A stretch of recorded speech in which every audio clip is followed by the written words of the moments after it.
ఆక్రోశనాడులుగా జరిగినటువంటి విషయాన్ని రాష్ట్ర ప్రజలందరూ కూడా మనందరం గమనించాం.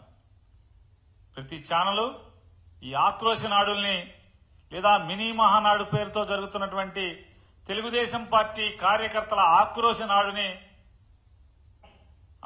మనందరం వీక్షించాం.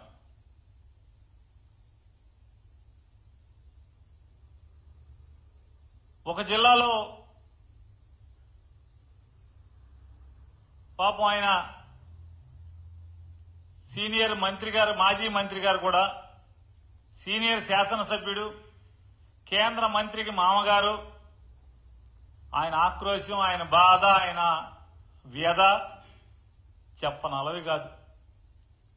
పాపం ఆయన బాధ నిజంగా అంటే వైఎస్ఆర్ కాంగ్రెస్ పార్టీ ఓడుగానో లేదా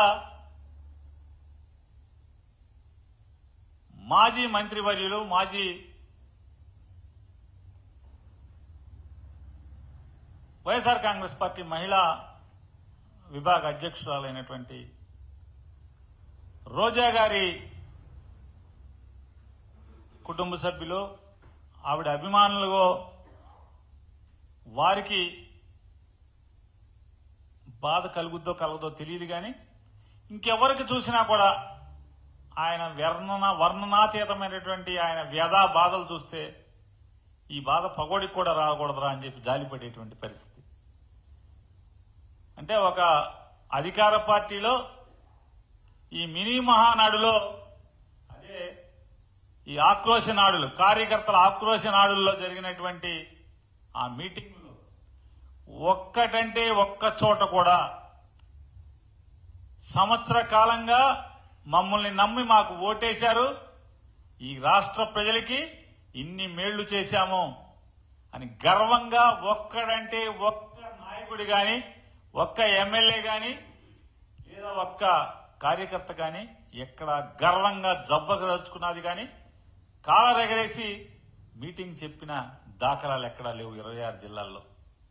ఒక్కటంటే ఒక్క చోట కూడా. లేదా ఈ ఆంధ్ర రాష్ట్రానికి 40 ఏళ్ల ఇండస్ట్రీ, అలాగే ఓ 15-20 ఏళ్ల ఆవేశం స్టారు లేదా రెడ్ బుక్ స్టారు, వీళ్ళందరూ కలిసి, వీళ్ళ ముగ్గురు కలిసి లేదా వీళ్ళందరూ మాకు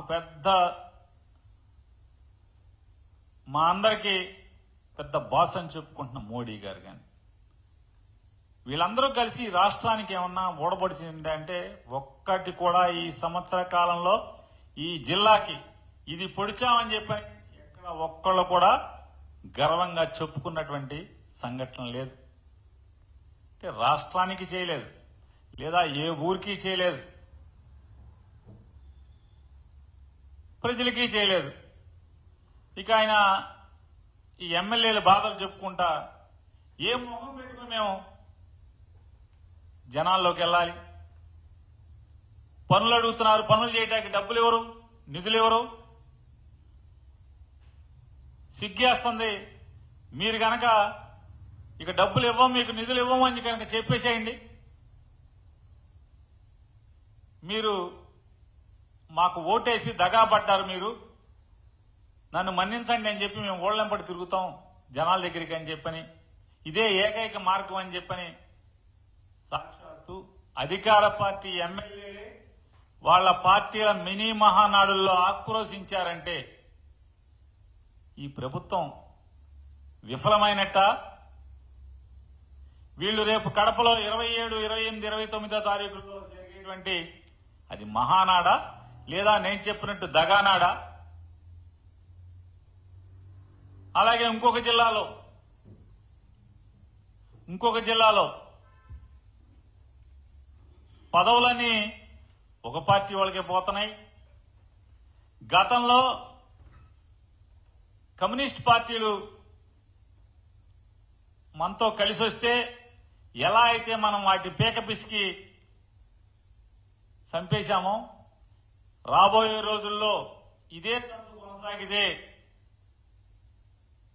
తెలుగుదేశం పార్టీ కూడా నో కమ్యూనిస్ట్ పార్టీలాగానే నూకలు చెల్లిపోతాయని చెప్పని సాక్షాత్తు ఆ పార్టీ శాసనసభ్యులే మినీ మహానాడులో వాళ్ళ ఆక్రోశాన్ని వెళ్లగక్కున్న పరిస్థితి ఒక జిల్లా చూసాం.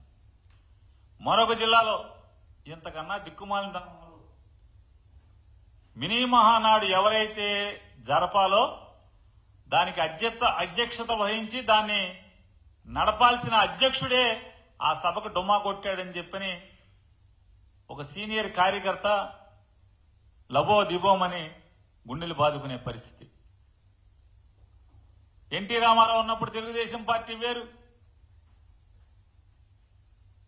గతంలో తెలుగుదేశం పార్టీ వేరు.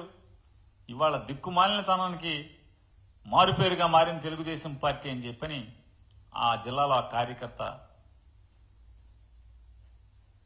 ఏడుపులు పెడబొబ్బలు.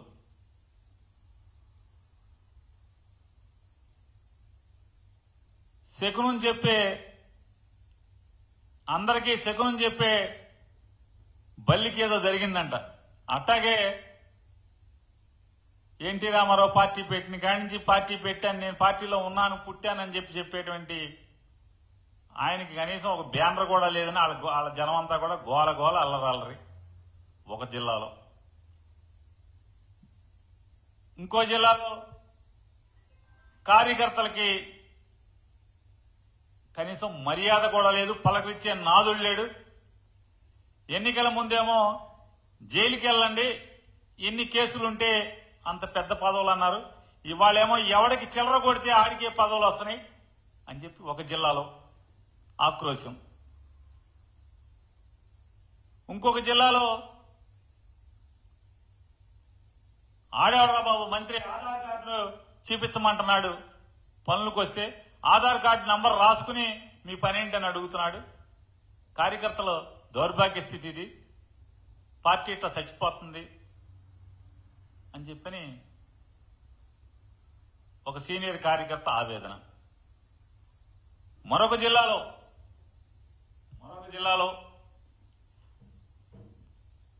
ఆయన మాజీ మంత్రి కుమారుడు, ఆయన ఆక్రోశం. జగన్మోహన్ రెడ్డి గారి ప్రభుత్వంలోనే మాకు మర్యాద దొరికింది, ఇప్పుడు కనీసం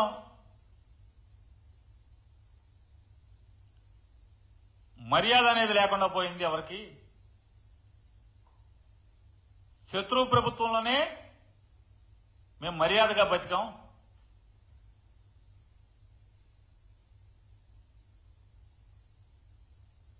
ప్రభుత్వం రాగానే ఒక ఆయన పసుపు బిళ్ళలిస్తాం, ఆ బిళ్ళల జేబుకు తగిలించుకెళ్ళండి, ప్రభుత్వ కార్యాలయాల్లో కార్పెట్ పరిచి పూలు జిమ్మి కుర్చీ వేసి కాపీ టీ ఇచ్చి మీ పని చేసి పంపిస్తారని చెప్పారు. ఇవాళ గవర్నమెంట్ ఆఫీసులకు వెళ్తే పురుగుల కన్నా హీనంగా చూస్తున్నారని చెప్పని ఆ మాజీ మంత్రి గారి కుమారుడు ఆక్రోశం, ఆవేదన, బాధ వర్ణనాతీతం పాపం.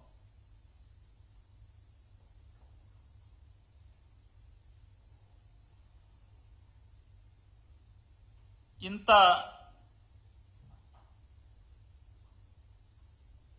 అంటే రాష్ట్రానికి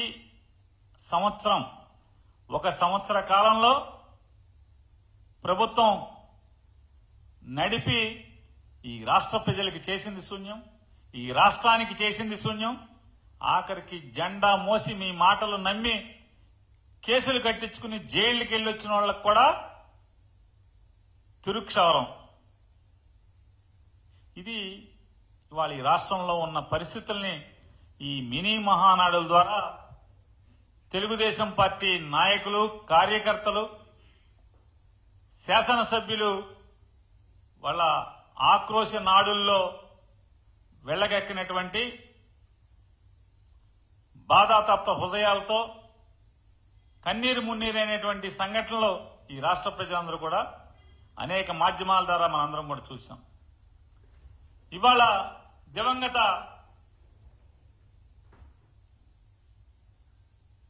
సంపాదకుడు స్వర్గీయ రామోజీరావు గారు అబ్బాయి వాళ్ళ పెద్దగా రాశాడు. అసలు మామూలు జాకీ కాదు, అది ఇంపోర్టెడ్ జాకీ. ఆయన చెప్తాడు,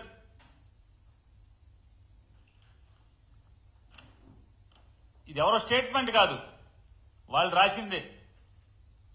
అంటే వాళ్ళ యొక్క కథానిక. Telugu Desam party విధానంలోనూ super 6. ఓరి మీ సూపర్ 6 చల్లకుండా మామూలుగా జనాలకు ఇచ్చిన సూపర్ 6 లేవు ఇక్కడ, మళ్ళీ కార్యకర్తలకు సూపర్ 6 అంట.